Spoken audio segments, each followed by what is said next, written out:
राधे राधे भक्तों, आज हम आपको श्री भक्तमाल ग्रंथ में वर्णित श्री भक्त जयदेव जी की शेष कथा सुना रहे हैं। पिछले वीडियो में हमने बताया था कि चोरों ने श्री जयदेव जी के हाथ पांव काटकर कुएं में डाल दिया था और जयदेव जी भी प्रारब्ध को बलवान समझकर कुएं में ही पड़े हुए भगवान का ध्यान करने लगे। अब इसके आगे सुनाते हैं। यदि आपने पिछला वीडियो नहीं देखा तो जल्दी से इस चैनल को सब्सक्राइब कर लीजिए ताकि आपको सारे वीडियोस उपलब्ध हो सकें और कथा पसंद आने पर लाइक का बटन भी दबाएं। दैव योग से उस दिन उस कुएं पर राजा आया और उसने जयदेव जी को बाहर निकाला। उनके हाथ पैर कटे हुए देखकर बड़ा विस्मित हुआ और कारण पूछा। तब जयदेव जी ने उत्तर दिया कि वह जन्म से ही ऐसे हैं। उन्होंने अपने हाथ पैर चोरों द्वारा काटे जाने के संबंध में कुछ भी नहीं बताया और अपना नाम भी छुपा दिया, परंतु उनकी बातों से राजा समझ गया कि यह कोई महाप्रतापी मनुष्य हैं और कोई भगवान के परम भक्त हैं। मेरे धन्य भाग्य हैं जो ऐसे महापुरुष के दर्शन हुए। अनंतर एक पालकी में बिठाकर राजा जयदेव जी को अपनी राजधानी में ले गया तथा बड़े आदर सत्कार के साथ एक सुंदर स्थान पर ठहराने को दे दिया और भोजन के समस्त पदार्थ वहीं मंगवा दिए। फिर हाथ जोड़कर बोला कि महात्मन, मेरे योग्य जो सेवा हो सो आज्ञा करें। तब जयदेव जी ने कहा, राजन, आप साधुओं की सेवा सच्चे हृदय से करें, इसी से आपका जीवन सफल होगा। उस दिन से राजा खूब मन लगाकर साधु सेवा करने लगा।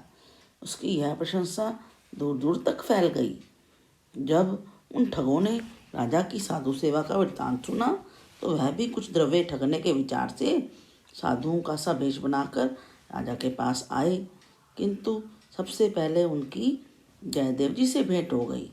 उन्हें देखकर वह पहचान गए और भय के मारे थरथर कांपने लगे, परंतु जयदेव जी ने उनको पहचान कर बड़े आदर सत्कार के साथ बिठाया, अंदर से उनकी बड़ी प्रशंसा की और राजा से कहा कि ये मेरे प्रिय मित्र हैं।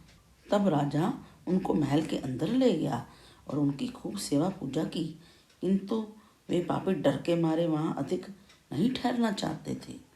जब जयदेव जी ने देखा कि वे ठग जाना ही चाहते हैं तो राजा से उनको खूब द्रव्य दिलवाकर विदा किया। उस द्रव्य की रक्षा करने के लिए 2 चौकीदार भी साथ में भेज दिए। रास्ते में उन चौकीदारों ने ठगों से पूछा कि भाई, तुम कौन हो और कहाँ रहते हो जो स्वामी जी ने तुम्हारी ऐसी सेवा कराई है? तुम स्वामी जी के कौन लगते हो? आज तक अनेक साधु महात्मा आए किंतु किसी का भी ऐसा सत्कार नहीं हुआ। तब ठग बोले कि भाई, हमारी और स्वामी जी की बात क्या पूछते हो? हम और स्वामी जी तो एक राजा की नौकरी करते थे और आपस में परम मित्र थे, किंतु किसी अपराध के कारण राजा ने क्रोधित होकर स्वामी जी का वध करने की हमें आज्ञा दी थी।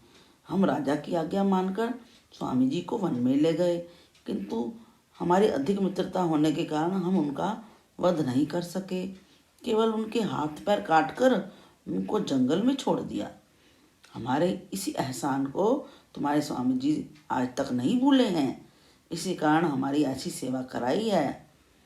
भगवान तो पापियों की इस झूठ को अधिक नहीं सह सके। ठगों के ये बात कहते ही तुरंत पृथ्वी वहां से फट गई और दुष्ट ठग पृथ्वी में ही समा गए। चौकीदार इस तमाशे को देखकर बड़े अचंभित हुए और लौटकर उन्होंने सब समाचार जयदेव जी को सुनाया। जयदेव जी भी ठगों की ऐसी गति हुई सुनकर अफसोस करने लगे और दुखित हो अपने दोनों टूटे हाथ मलने लगे। भगवान की कृपा से स्वामी जी के हाथ मलते मलते दोनों हाथ और दोनों पैर बिल्कुल ही ठीक हो गए और जैसे पहले थे वैसे ही दिखाई देने लगे। अब तो चौकीदारों को और भी आश्चर्य हो गया। उन्होंने सब हाल राजा से जाकर कहा। राजा भी सुनकर बड़ा अचरज करने लगा और तुरंत ही जयदेव जी के पास आकर सारा हाल पूछने लगा। पहले तो जयदेव जी कुछ नहीं बोले, फिर राजा का अधिक आग्रह करने पर उन्होंने सब हाल सुनाया कि किस प्रकार से उन लोगों ने जयदेव जी के हाथ पैर काटकर कुएं में गिरा दिया था। राजा ने कहा, आपने हमें पहले क्यों नहीं बताया कि वे लोग चोर हैं और इतने उपहार उन्हें क्यों दिलवाए? तब जयदेव जी ने कहा कि मैंने इतने उपहार उन्हें इसलिए दिलवाए कि वो आज के बाद और चोरी ना कर सकें, उनकी धन के द्वारा तृप्ति हो जाए और आगे से वो किसी के साथ भी ऐसा ना करें। राजा ने जब सब हाल सुना तो बड़ा प्रसन्न हुआ और स्वामी जी को सचमुच कोई अवतार जानकर उनके चरणों में गिर पड़ा। अनंतर स्वामी जी ने राजा से विदा मांगी। तब राजा ने हाथ जोड़कर उनसे वहीं रहने की प्रार्थना की और कुंडवल ग्राम को पालकी भेजकर स्वामी जी की पत्नी पद्मावती को भी बुलाकर अपनी रानी के पास महल में बड़े आदर से रख लिया और रानी को उसकी अच्छी तरह से सेवा करने की आज्ञा दी। अनंतर एक दिन समाचार आया कि रानी का भाई मर गया है और उसकी स्त्री उसके साथ सती हो गई है। रानी अपने भाई और भरजाई के मरने का हाल सुनकर अनेकों प्रकार से विलाप करने लगी और रानी की देखा देखी और बहुत सी दास दासियाँ भी रोने लगी, किंतु पद्मावती बिल्कुल भी नहीं रोई। तब सबने बड़ा आश्चर्य माना और पद्मावती से इसका कारण पूछा। तब पद्मावती ने उत्तर दिया कि इस प्रकार रोना तो दुनिया को अपने प्रेम का ढोंग दिखाना होता है। असली प्रेम तो तभी होता है कि अपने प्रेमी की मृत्यु का समाचार सुनते ही प्राण निकल जाएं। रानी यह बात सुनकर बड़ी क्रोधित हुई, किंतु उस समय तो अपना दिल महसूस कर रह गई। फिर कुछ दिन बीतने पर परीक्षा लेनी चाहिए और राजा से कहा कि नाथ, स्वामी जी को बाग में ले जाकर वहाँ से यह कहलाकर भेजो कि स्वामी जी की मृत्यु हो गई है। मुझे पद्मावती के प्रेम की परीक्षा करनी है। पहले तो राजा नहीं माना, किंतु जब रानी ने बहुत हठ किया तो उसे मानना पड़ा और उसने रानी के कहे अनुसार स्वामी जयदेव जी को किसी बाग में भेज दिया और सेवकों के द्वारा कहला भेजा कि स्वामी जयदेव जी की मृत्यु हो गई है।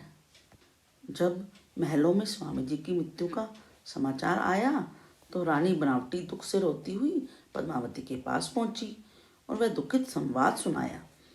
पद्मावती बोली कि रानी, आप व्यर्थ रोती हैं, मेरे पति तो बाग में कुशल पूर्वक बैठे हैं। रानी यह सुनकर बड़ी लज्जित हुई, किंतु रानी को इससे भी संतोष नहीं हुआ। कुछ दिन बीत जाने पर उसने फिर से वैसा ही किया। तब पद्मावती ने सोचा कि रानी को बिना मेरी भिक्षा लिए संतोष नहीं होगा, अतः उसने तुरंत ही अपने प्राण भी त्याग दिए। राजा रानी ने जब यह हाल देखा तो बड़े शोकाकुल हुए और रंज के मारे चेहरे का रंग उड़ गया। राजा को इतना दुख हुआ कि अपने प्राण त्याग कर चिता में जलकर मरना चाहता था। जब जयदेव जी ने यह समाचार सुना तो वह दौड़े हुए आए और राजा को अनेक प्रकार से समझाया, किंतु राजा बोला कि महाराज, मेरे समान पापी जीव तो संसार से उठ जाना ही अच्छा है कि आप जैसे महात्मा का उपदेश भूलकर इस स्त्री के बहकाने में आ गया और पद्मावती की मृत्यु का कारण बन गया। जब स्वामी जी ने देखा कि राजा किसी प्रकार से भी नहीं मान रहा है तो उन्होंने अष्टपदी का गान ऐसे प्रेम से किया कि पद्मावती जीवित हो गई, किंतु राजा शर्म के मारे गड़ा जाता था। उसने अपना आत्मघात करने का विचार नहीं छोड़ा। तब और लोगों ने भी बहुत समझाया और स्वामी जी उसको अनेक प्रकार से समझा बुझाकर अपने कुंडवन ग्राम में चले गए। स्वामी जयदेव जी के गांव से गंगा जी 18 कोस दूर बहती थी। स्वामी जी वहाँ नित्य स्नान करने जाया करते थे।